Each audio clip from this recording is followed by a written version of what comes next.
What's up and welcome back to our kitchen. So today I'm going to be teaching you how to make a sourdough starter.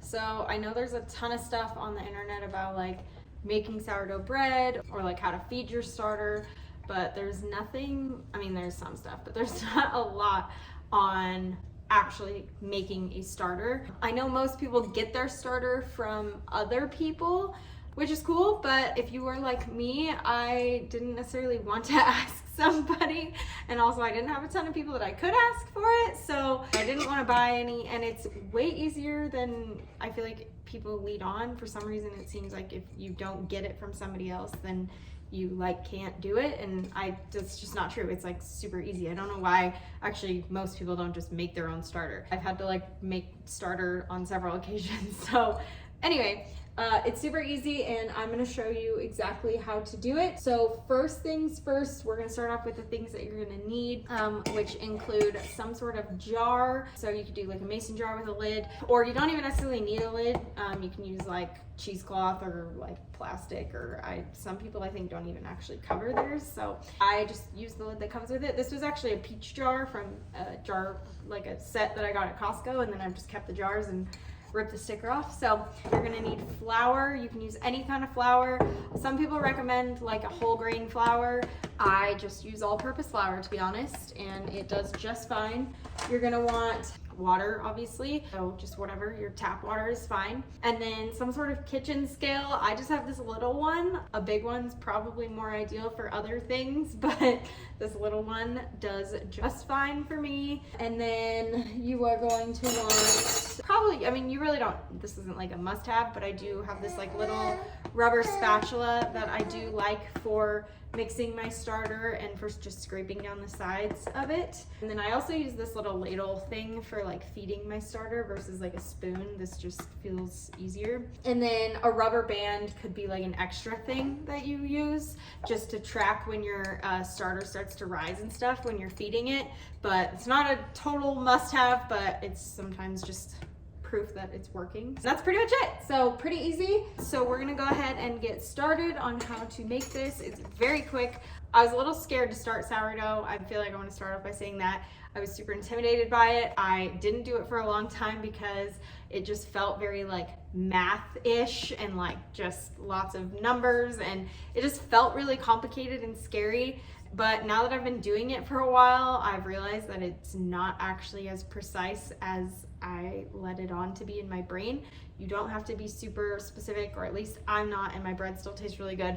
I don't sell my bread. I'm not trying to make money on my bread. It's probably not the greatest sourdough that there ever was on the planet, but it tastes really, really good to me and to my family, and that's really all that matters. So you do not have to perfect anything if you're just making it for your own family. Just want to throw that out there. Okay, so something to keep in mind for when you're making your starter, and then also when you're feeding it from here on out, is you want to just keep in mind a 1-to-1-to-1 ratio. For when we're just making the starter, all we need is flour and water, so those are just two things. But when you are feeding your starter, you're gonna have three things. You have flour, water, and then the actual starter itself. So it's a 1-to-1-to-1. It's all gonna be the same amount that goes into it, which is where our scale comes in handy, because we're gonna weigh it out to make sure everything is equal. So that's key number one. But for making the starter, all you need is flour and water. And we're gonna do what your 1-to-1-to-1 could be any weight that you want it to be, depending on how much bread you plan on making. I'd say for the average household and for the recipe that I use for making bread, I usually make like 2 loaves at a time, and so that's plenty for like a week. I just do 100 grams of everything. So 100 grams of starter, 100 grams of flour, 100 grams of water. If you don't want to make that much bread, then you could do less, but it really doesn't matter. I feel like 100 grams is like pretty good for whatever you're gonna end up doing and needing it for. And then once we have our starter in here and once we make it, just the other thing you need to know is about every 12 hours is when you're gonna feed your starter. And we'll talk about feeding it in a second. So I'm gonna start a brand new starter in this jar, and then I have this starter that I actually started yesterday, and it's starting to rise. So you can see on here, I have the rubber band and it's above the rubber band. So it's growing, but I will need to feed this starter here pretty soon. So I'll show you how I feed that one so you can kind of see what you'll do after this. But I feed it about every 12 hours, and that's if it's sitting on my counter. If you put it in your fridge, your starter will actually go dormant, and you can keep it in your fridge for a long time, and you only have to feed it, I've heard, like once a week if you keep it in your fridge like that. That is very nice to know too. That was my other thing, is I already have 2 children to take care of and feed. I did not need a third to be this sourdough. And I was so worried that if I didn't feed it all the time and like perfectly on schedule or whatever, then like I was just gonna ruin it. Just know you can stick it in your fridge and not touch it for a while and it will be fine. So it's not as like sensitive as I feel like people think they are. Let's get started. We're gonna get our scale situation out. We're going to get it set up to be on grams. Okay, so right now it says that because it's not set down, but you're gonna set it on grams and then set it down until it zeroes out, and then you're gonna have your jar. Now, I would recommend weighing. You're gonna wanna weigh your jar when it's empty and brand new. So just like this, weigh it and see how much it weighs. This is 375.1 grams. And I would recommend, something I would say to do is to keep a little note card situation where you write down how much your empty jar weighs. 375.1 is my peach jar. Because as you start to feed it and need your jar for like, when you start to like feed whatever, it's good to know what it is, what the jar weighs, because once it's full of stuff, you have to make sure you know how much of just the starter itself is inside the jar, and that doesn't include the jar weight. So just keep that in mind. So 375.1. Now it's actually just saying 375, which is what I'm probably gonna just roll with. Again, you don't have to be perfectly exact. I know there's some people that are like, you have to put exactly point whatever in there. I just get it pretty close and it's been working fine. 375, boom. The simplest way to go about this is, since it's 375 grams in here, I'm just gonna think in my head, plus 100 grams of flour would be 475. So I'm literally just going to take, this is why I recommend having like a little spoon or something that you do this, and I'm just gonna add in flour until this number is 475. All right, so let's see if I can do this while filming. And this jar is actually smaller than the mason jars, so I didn't really, please ignore my sink that has a bunch of stuff in it. Okay, so we're adding, I can't do this while filming. 429 and more, so once we start getting close, then we're, okay, 440. Remember, we're trying to get to 475 here. So, and with the flour, if I go over, it's not like that big of a deal because I could always just scoop it out. But once you start adding in the water, you're gonna wanna do it nice and slow so that you get it right. Okay, we're getting close. 466. What are we doing? 475. Boop. 72, and again, doesn't have to be perfect, just pretty dang close. So I just do a little, 476.7.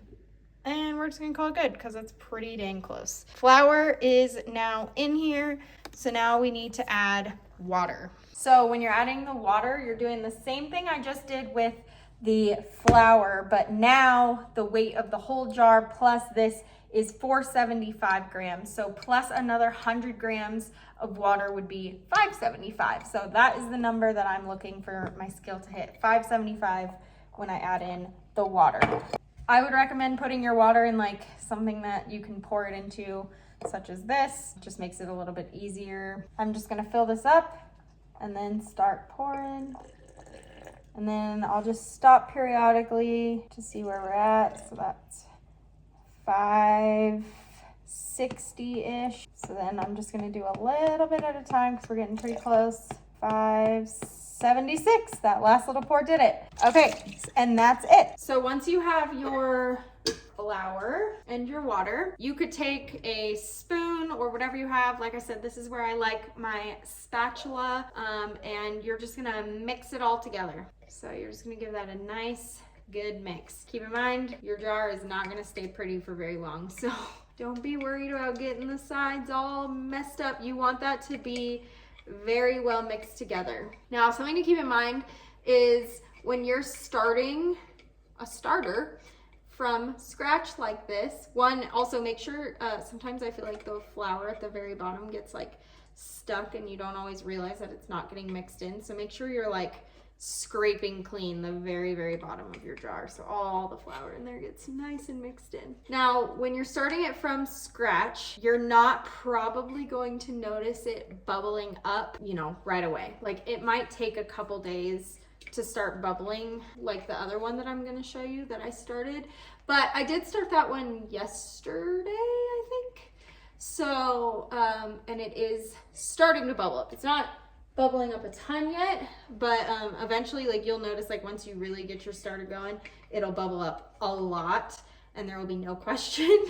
It'll like overflow out of your jar. If it looks like it's not doing anything for a day or two, don't be discouraged by that. Don't like think that it's not working or you did something wrong, because you did not. It just takes sometimes a little bit of time for it to really work.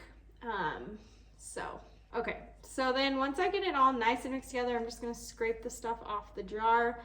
And then from there, I like to just kind of shove everything down, like push it down the sides of the jar.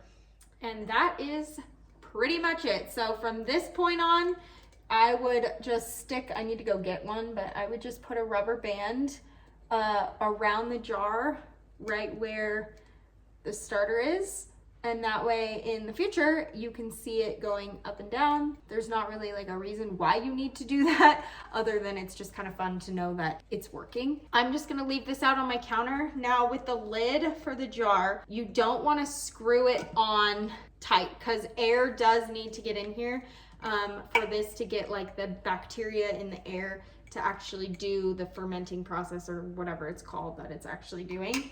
So I just usually set the lid on just kind of like a jar like that. I don't know, that's just what I do and it works. So I just leave it on like that because I just feel better about it being like somewhat covered, but you want it to be able to get some air in there. You don't want it to be like airtight sealed. And then I just set it on the counter like that. And then 12 hours from now, I will feed it again.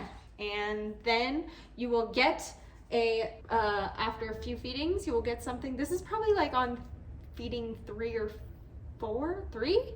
I really haven't fed this that many times. And so as you can see, it's rising above where the rubber band is. So it's working and it's nice. I don't know if you can, there you go. You can start to see those bubbles. So it's doing what it needs to be doing. So I'm gonna show you the feeding process now. So once your starter, so you can kind of see what the ratio is. Okay, so this is the jar that I've had. So I'm just gonna take off this rubber band here for a minute. And as you, like I think I showed you, nice and bubbly, lots of pretty stuff happening. If you smell it, it's starting to actually smell like what sourdough bread smells like. But it's not totally good yet. It does usually take a few days before I would probably actually make bread with this. I'm actually gonna be traveling with this, so that'll be kind of interesting, but it does smell pretty good. It needs a few more feedings before I actually make bread with it, but we're on our way.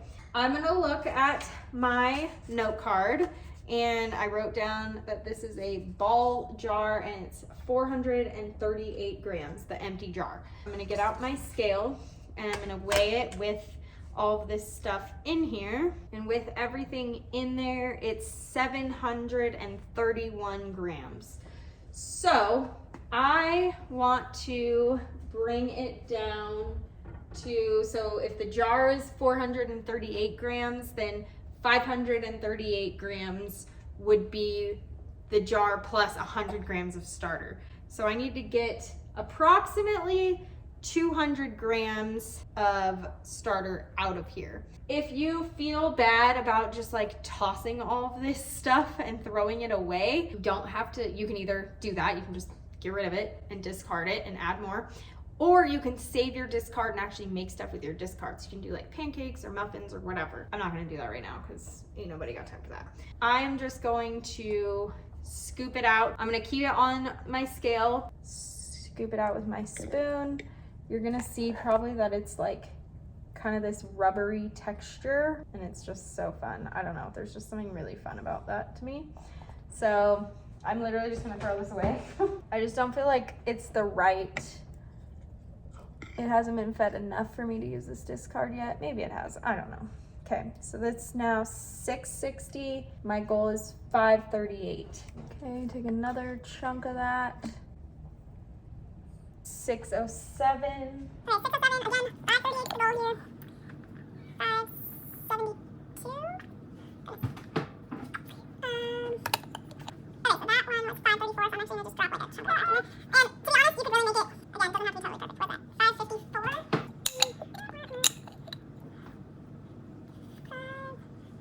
That's pretty good. 538, so close enough in my book. So I'm going to be adding flour. So I need to add enough flour until we get to 638.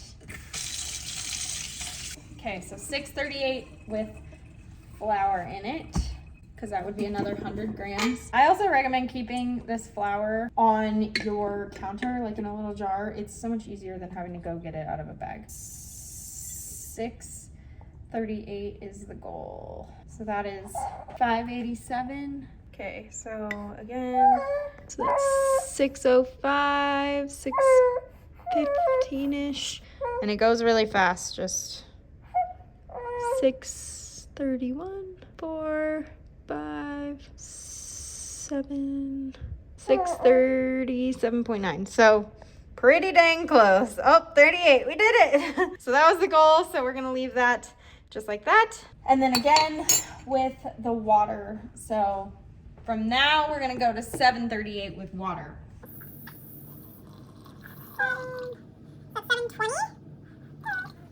732? 738. All right, so that is done. Please ignore all the flies that you see flying around. We do live on a ranch. It's driving me nuts. So now we have our starter, our flour, and our water in a 1-to-1 ratio. So then I'm going to take my spatula, mix this all together. Again, make sure it's mixed super nice. Mix them all in there.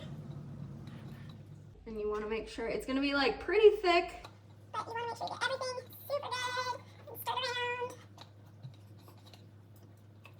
And then Once you have it all blended in there, then same thing we did like on the other one, I just scrape off the sides. I like to shove everything down the side of the jar. Just keeps it a little bit cleaner, because the top of your jar is gonna get pretty, like all the flour will like dry out and it just gets pretty crusty. So I try to like help that a little bit by doing this. So just FYI for future reference, I will link my recipe, my sourdough bread recipe that I follow. But if you do this 1-to-1 ratio, I use like when this is at its peak, it uses the entire jar of starter. So I've had to remake my starter several times, because every time I make bread, I use the whole entire thing.